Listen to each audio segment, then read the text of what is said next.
Hello there everybody, welcome to The Verdict here on Racing TV. Lots of good races to go at this week, principally the action from the Curragh over the weekend. For the Irish 2000 Guineas and Irish 1000 Guineas were staged there. We'll get to those races just a little bit later on, but I'm going to start in Ireland nonetheless, with a horse who's gone very much under the radar, I believe. The name is Logo Hunter, trained by Michael Brown, and this was the Sole Power, in which he was very, very impressive. Now this was last Sunday, so we're going back a while, but the ground was heavy and he handled it better than most of his rivals, but he was sensational as far as I'm concerned, and he was very fast as well. This has produced a huge speed figure. He sat there in second place at this stage, travelling very strongly towards the outside, and he picks up in grand style and surges away from a good field. Now some of these horses were a little bit disappointing in behind, but he's produced a time figure which is round about 115 according to the Timeform agency, and that makes him better than a listed sprinter. These are listed class opponents, but he can probably cut it in group races, particularly when he gets a little bit of cut. It's at this point of the race that he's particularly impressive. He starts to surge away from all of his rivals, and he goes away to win very cosily indeed. He used to be with Ger Lyons. He just had a couple of starts for Ger, but then he moved to Michael Brown, and he has not looked back since then. You'll just see with his head carriage, he's just lugging a little bit, but then he gets a crack and away he surges again. This was very impressive indeed. Let's have a look at the head on and watch his head carriage, because that's just a slight worry about him going forward against better company, but that is something surely that he will do fairly soon. And somewhere down the line, I think he could compete in Group 1 sprints, this horse. He's very, very fast. He does stay 6 furlongs, but he might always be best at stiff 5. Perhaps the Haydock Sprint in the autumn, when there's cut in the ground, could be tailor-made for this fella. And the other point to make about him is that he is very lightly raced as well, and there could be an awful lot more to come. So expect to see him in Group 3s, Group 2s, and I think he'll cut it in a Group 1 before the end of the season. He's a very exciting young sprinter. Ger Lyons will be gutted that he's not with him anymore. We'll keep an eye out for when he's going to run next. He's got no big entries at the moment, but it'll just be interesting to see where they do go with him. Logo Hunter, definitely one for your Racing TV trackers.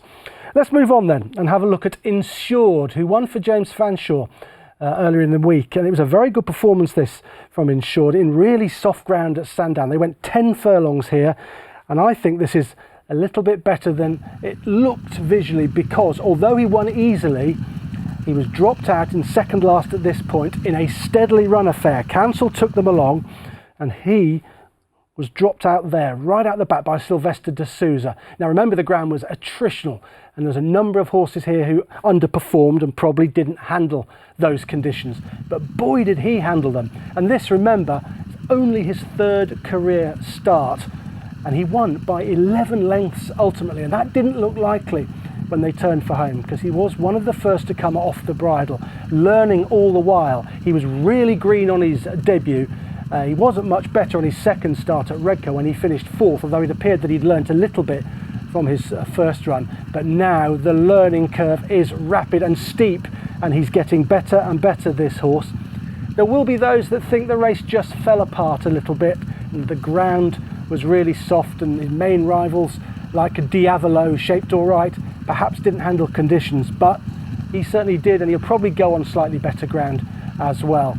Diavolo is one to keep an eye on. Beautifully bred Diavolo, and just sat in there at that stage, travelling quite strongly through the race, but just couldn't pick up in the ground. Diavolo's a newcomer by Dubawi, horse to keep an eye on going forward. These conditions just too attritional for Diavolo on debut.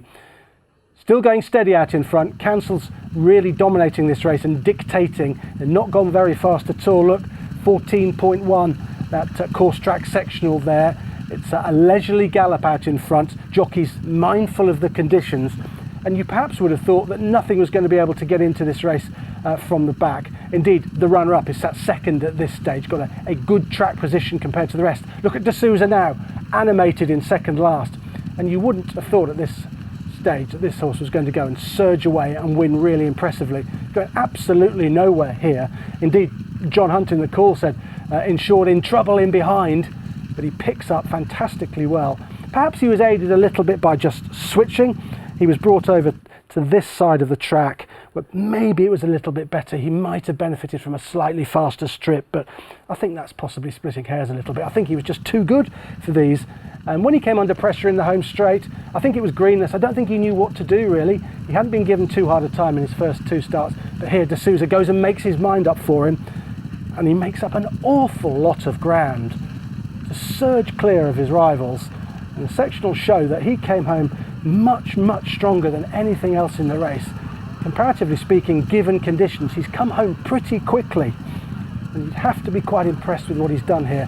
His final 3 furlongs were an awful lot quicker than any other horse in the race. I was really impressed with him at 41.23, his final sectional for the last 3 furlongs. Much quicker than the rest of them.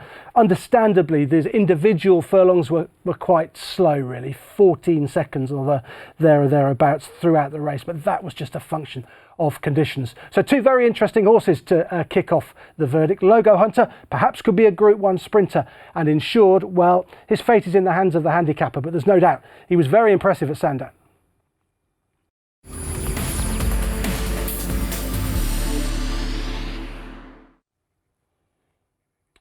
A time now to have a look at a very good young sprinter who won at Haydock Park last week, and first of all, a really nice horse who won the Heron at Sandown, Mustadaf, who's trained by the Gosdens. And well, this Heron Stakes is a race that John Gosden has won before with Without Parole, for example. And Without Parole went on to win the St James's Palace Stakes after this. It's a tried and tested route for the Gosdens, and this Mustadaf might be heading that way. He does hold entries in the Eclipse and the St James's Palace Stakes. Pick him out for you. He's on the wide outside. Just sat there travelling quite strongly, as he does throughout the whole race. Highland Avenue is in second place. The grey horse had won his last 3 starts and had looked pretty impressive in winning at Newmarket recently, and Bull Ace was back in third place. But this race is all about Mustadaf, who was really impressive in the closing stages of the contest, and he's learning all the while. And remember, this is his first ever go on turf as well, and it was quite an attritional start for him given the very soft conditions. The gallop was honest enough in the early stages. There's a course track speed at the bottom left hand side of your screen, 35 miles an hour, and they've gone through that second furlong in 12.66. So this was quite honestly run for the conditions. And there's a moment in the home straight when Mustadaf, who's sat last at this stage, struggles a little bit. He seems to wheel spin somewhat before picking up in very good style for Jim Crowley thereafter. So 1-2, they're just sat right at the back here. That's possibly a function of the good gallop that they're going. Jockey's happy to sit off that pace. Slowed it down there, turning in, as they often do on that bend, to get a breather into them at 15.79. And then they hit the rising ground here and will begin to pick up. Highland Avenue just struggled for room for a moment or two, had to be niggled, and then got a good run right down on the inside, and looked like it was going to be, at one point, a winning run if he was going to just get through that gap and quick and clear, because he has got quite a sharp turn of foot, as he showed when winning at Newmarket. But it's Mustadaf towards the outside who's going to pick up strongly and see off Highland Avenue. There's perhaps an argument the ground was a little bit better where Mustadaf was. It's very hard to tell. It seemed pretty even over the whole track throughout the meeting, so I wouldn't necessarily use that as a reason for Mustadaf's success. The cutaway comes, and that gives Highland Avenue a chance, but he had his turn of foot blunted, I think, by the ground. He does have a fair bit of zip, Highland Avenue, and he couldn't quite pick up, but Mustadaf can. There they've gone 13.06, that's uphill in softish ground, that's pretty good. And Mustadaf just lugging to his right onto Bull Ace in the closing stages, but kept going by Jim Crowley to win just narrowly from Highland Avenue. They're both very nice horses, but you've got to think that there's going to be more improvement from Mustadaf. Watch him under pressure and the head on. He's towards the outside in the Hamdan Al Maktoum colours. He just takes a while to pick up. Once he does it quite readily, I think. I think he's learning all the time, this horse. Lightly raced, and surely the St James's Palace Stakes is where he will go now, given John Gosden's record in this particular race, and with horses that he's sent to the St James's Palace thereafter. Floundering a little bit, Highland Avenue, although he does pick up in quite good style in the last 50 yards to get past Bull Ace. And there's Crowley. He's trying not to get stuck into Mustadaf. He's just hands and heels. He's had to pull his whip through, does deftly to his right hand to stop him lugging in onto Bull Ace, and that works. And Mustadaf just stretches away in the closing stages to win narrowly. But I think this is very good form. It's very solid indeed. And the winner surely is Royal Ascot Bound. And Highland Avenue likewise. I think he'd get a bit further as well. Highland Avenue, I think he'd be an interesting horse, perhaps going up to 12 furlongs one day. Okay, that was Mustadaf, who's definitely Royal Ascot Bound. Let's have a look at this very good sprinter, young sprinter, 3-year-old Twilight Spinner, who took the Cecil Frail at Haydock Park, and it was a really taking performance. The two at the head of the market, they disappointed here. Dandala was running in a tongue tie for the very first time. She'd run in the Fred Darling. There she is there. And she was quite well found in the market, but she was only to disappoint in the end. And this other horse to disappoint was the second favourite, and well backed as well, Last Empire. So the form looks a little bit dodgy because they didn't run particularly well. But would they have been able to beat this horse here anyway? Ooh, I think it's doubtful. Watch the way this horse quickens up in the conditions. Now, it was very, very soft. It really was attritional, and Twilight Spinner handled them much better than the rest. And you could perhaps say, well, therefore you've got to be wary of the form. I don't think that's the case of this horse. Produced quite a good speed figure for a 3-year-old sprinting in these conditions, and was given a fair bit to do. If you look at that now, look where Twilight Spinner is. There's plenty to do from that particular position. You've got Dandala and Last Empire up front. They're in position in quite a good place. But they cannot do anything when Twilight Spinner surges in a minute. They went pretty hard out in front. They're dipping under 12 seconds at this point. They've just passed the 3 pole, and now Shane Gray's got a decision to make. He's sat there, but is he going to angle out and try and get round, or is he going to try and fizzle his way through somehow? He takes the sensible option and he tries to angle out. Then this horse quickens up in fantastic style. Niggled now. It's going to really quicken in the conditions. There he goes. He's angling through for a gap. He's going to get wide. And now it's all over. This is a sharp turn of foot for a young horse sprinting. And if he sticks to his own age group at the moment, he's going to be interesting going forward. The one caveat is that soft ground seems to be his thing, really, but he's worth a go on slightly better ground, such as the speed that he showed there. And look how easy that is. He's eased down in the closing stages. You have to be impressed with him. Let's just have a look at him quickly in isolation. He's switched by Shane Gray, and the turn of foot he shows is quite taking. Where will they go with him? Well, he doesn't hold any Group 1 entries at this stage. Perhaps they're just going to go softly with him at the moment, and perhaps pick up more listed, perhaps a weak Group 3 somewhere.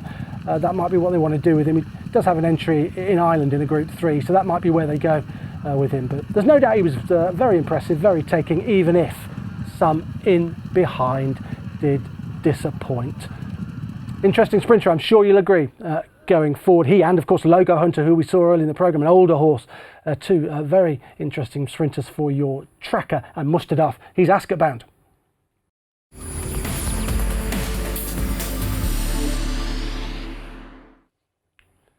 Time to turn our attention now to the classics that took place over the weekend at the Curragh. You'll remember that the Curragh itself had to pass an inspection on the Saturday morning at 7:30 a.m, but all was well if the ground was very soft indeed after a deluge of rain in the previous 48 hours. We'll go to the 2,000 guineas first up, and well, what a result this was for the Jim Bolger team. The 1-2 for him, Max Swiney beating Poetic Flair, the winner of the English 2,000 guineas. And Max Swiney putting behind him a very poor run last time up when he was suffering from some nasal discharge, they said after the race. You can just see how bad the conditions are. Suffice to say, Max Swiney just about made every yard of the running here. He was always prominent. It wasn't that strongly a run race, and being quite handy was undoubtedly where you wanted to be. Back in third was Van Gogh. He ran pretty well for the Aidan O'Brien team. He certainly did best of all of the Aidan O'Brien runners. But, Wembley was most disappointing under Ryan Moore. I think the telling point of this race is when Max Swiney and Poetic Flair begin to have a set to inside the final quarter mile, and it was obvious that Jim Bolger was going to win whatever else happened. But Poetic Flair, I think, throws this away a little bit. He's been boldly campaigned, Poetic Flare. Of course, he won the Guineas. Then he went to France 6 days prior to this. Didn't run particularly well in the French Guineas. Things didn't pan out his way, and then back here, and he's only just touched off. They're going to come together and go head to head here in a minute. There's the winner, and there's the runner-up. And do keep an eye on the passage that the runner-up takes. I think if he'd kept straight, he'd have won this race. Pretty sure he would have gone much closer. Van Gogh coming to challenge over on the far side. Max Swiney, he's a strong stayer by New Approach, and he just keeps finding and finding and finding. Now Poetic Flare under the Manning drive, a right-hand drive. He looks like he's coming to win in the white colours, but just there, he's just swerved. He's gone off a straight line, and I think that's cost him. Now, why did he do that, we have to ask? Well, possibly he's just feeling the effects of a very busy campaign, but perhaps it was just that he was under a real strong drive, and that's just a quirk of the way he goes about things. Best to have a look at the head-on and see how much that swerve possibly affected him and possibly cost him the race. As we do look at it, what's next really? Well, Max Swiney's going to go to the Derby, one would have thought, and particularly if it comes up soft there, you'd think he'd have a little bit of a chance. Of course, his dad was second in this to Henry the Navigator, then went on to win the Epsom Derby. So I think he'll stay. He's going to have to improve to get anywhere near the likes of Bolshoi Bally in high definition, I think. See, Max Swiney's drifting to his right, and there's the drift from Poetic Flare, just as he was looking like he was going to win. I think that possibly cost him. The time was pretty good actually, just over 1 minute 41, and it was quicker than the fillies by a considerable margin. Max Swiney Derby bound now, and Jim Bolger, what a fantastic season he is having. We are all part of the Bolger Barmy Army now. Let's move on to the Fillies Classic on Sunday now. Conditions were a little bit worse, I think, than they'd been on the first day, on the Saturday for the 2000 Guineas. It looked a very hard work out there, and something of a shock winner. Empress Josephine from stall number 13 came home in front of Joan of Arc stable companion. It's a Galileo 1-2. Now this race was steadily run. I think that's the most important point. No Speak Alexander is always prominent along with Joan of Arc, and I think the winner is a good deal better than the bare result given where she came from in the end. Now if you look where the first two are at this stage, the winner's tucked in there in behind, and you've got the second and the third, so third's there.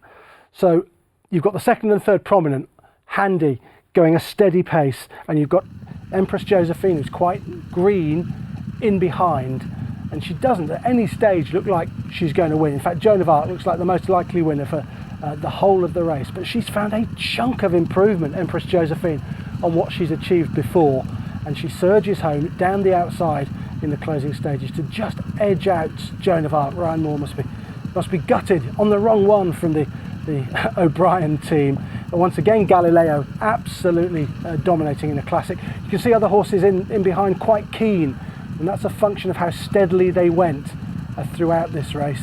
And Ryan will be the first to commit for home. Right on the outside now, Empress Josephine. She's not got a lot of cover, and she still looks green to me, and there's going to be tons more improvement, I think, from her, and I really would mark her up on this effort.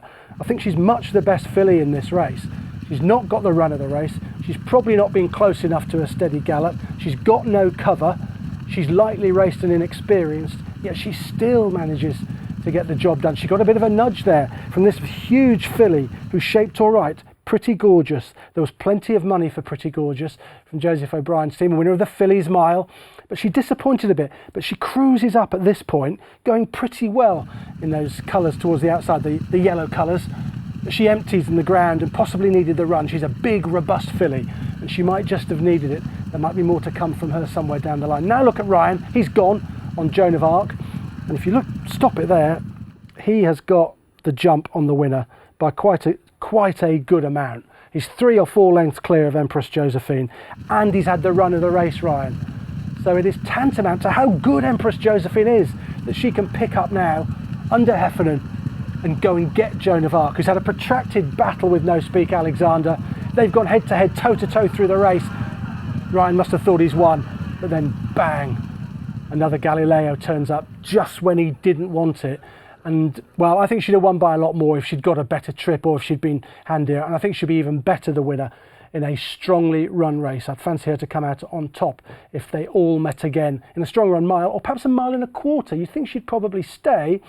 And Aidan O'Brien said afterwards that possibly they'll go to France and have a crack at the French Oaks over that sort of trip. He doesn't think she's ready for a mile and a half yet. Thus, although she's entered in the Kazoo Oaks, it does look like she's going to go there.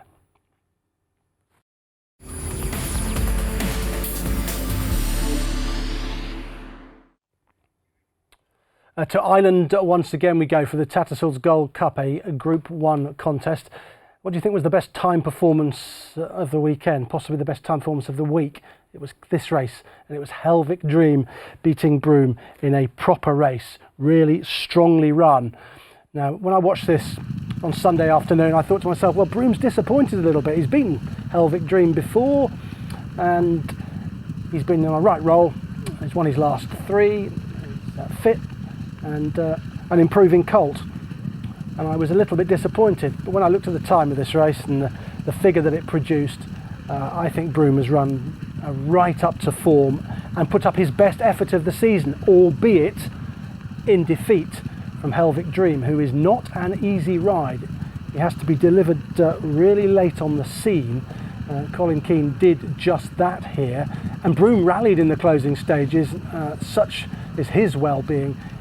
He couldn't rally to a good enough effect. Broome was always handy, big white face towards the outside, travelling quite strongly, and Helvic Dream is held up back against the rail in the early stages of the race, just down there, and there's Broome in second place. True Self's right out the back, that orange cap, who runs an absolute blinder to finish third. Of course, remember this horse winning in Saudi Arabia under Holly Doyle, and this was a massive effort, probably a better effort than that. To finish third in a very strongly run and fast timed renewal of the Tattersalls Gold Cup. I'm sure the runner-up Broome, who's a horse you've got to like because he gives you absolutely everything, he's fourth in the Derby in 2019, is a horse that they'll go up in trip with now. He's possibly been getting away with a mile and a quarter in his last few starts and winning gamely and finding loads for pressure, and Ryan Moore knows him well. But he's probably just now ready for a step up in trip, and I think that's probably what they'll do. Maybe the Coronation might be on the agenda. You can just see there, Ryan's changed his hands already on Broome. He's not very happy on him, but he maintains his position and he battles all the way to the line. Meanwhile, Helvic Dream held up against the rail. They don't want to get to the front too soon with this horse. It was suggested afterwards that even in winning they got to the front a little bit too soon on him. He's got to be delivered really late. There he is, he's got a nice toe, but look at Broome. He's honest and he's grinding it out in front. He doesn't have a change of gear at this trip. Now, this is the point where Helvic Dream is going to be asked a question. Will he go through with it? Will he find enough to go past Broome? Colin Keane delivers him, True Self attacking down the outside, and he picks up Helvic Dream, but Broome will not go away. He's a real tough grinder, and they have a good set too, all the way to the line. True Self not beaten too far. Helvic Dream just edges Broome out in the closing stages, and a first Group 1 success for trainer Noel Mead. That really was a fantastic ding-dong battle that the two of them had in the home straight. One, a horse who's a cruise and push-button horse who's got a nice turn of foot, and the other who at this trip is a real strong stayer. But they've produced big figures here. They've produced proper Group 1 figures. I think the time form speed figures are 125, 124, there or thereabouts. So this is a proper race run, a decent gallop, and they didn't stop. They kept rolling, and they produced a real big figure. Of course, when you see big figures like that and horses run this fast, the one question you ask is whether they will recoil when they come out again. That's something to keep an eye on when we next see these two horses. But they have a battle again. It will be fascinating to see, although Broome might go to a mile and a half and Helvic Dream might just stay around about the mile and a quarter point. But that was a fantastic race for the Tattersalls Gold Cup on Sunday. Let's give you an eye catcher. We've had a look at a few horses that were obvious ones for your tracker, but this one might not be. This might have just slipped you by. The horse is called Aldari, and you've got to keep an eye on stall 9 here. So the horse fluffs the start. This is at Goodwood. You remember, it's a race that was won by the Dixons, our colleagues the Dixons. Many congratulations to them on the success with Ross Colin, who jumps from the widest gate to the winner. But you can just see there Al Dari from a wide draw. They've taken a pull and dropped him right out the back. The winner's in front, Ross Colin, and Al Dari now at that point is just about last in there. Nonetheless, shapes really well. Had little chance to win this race given where he ended up in the early stages, but latterly, if we move on to 2 out, and we'll pick him out still, hidden away down here, he's going to pick up very well and finish off to very good effect indeed. Now bear in mind, as I just said, the winner's in front, and the winner's pretty useful. This horse Al Dari is useful as well. He was at a complete positional disadvantage in this race, and now towards the wide outside, having to come round them, got a bit of a wide trip, was slowly away. He picks up really well, and he's going on at the finish. He's not given too hard a time either, and he's definitely a horse to note for a good handicap going forward. He's just edging a little bit closer to the runner-up in the closing stages, but I like him as an eye-catcher, perhaps for a big handicap, maybe at Ascot, over a mile or so. He's a nice horse, and I think there's going to be a lot more to come from Al Dari. He's quite lightly raced, and he's one for your trackers as well as others that we've had a look at today, particularly Logo Hunter. I think a sprinter who is going places, particularly when he's going to get decent ground. And I think mark up the winner of the Irish 1000 Guineas, Empress Josephine. She, for my money, is miles better than the bare result at the Curragh on Sunday. That's the verdict. Hope you've enjoyed watching those races back once again. We'll see you again next week.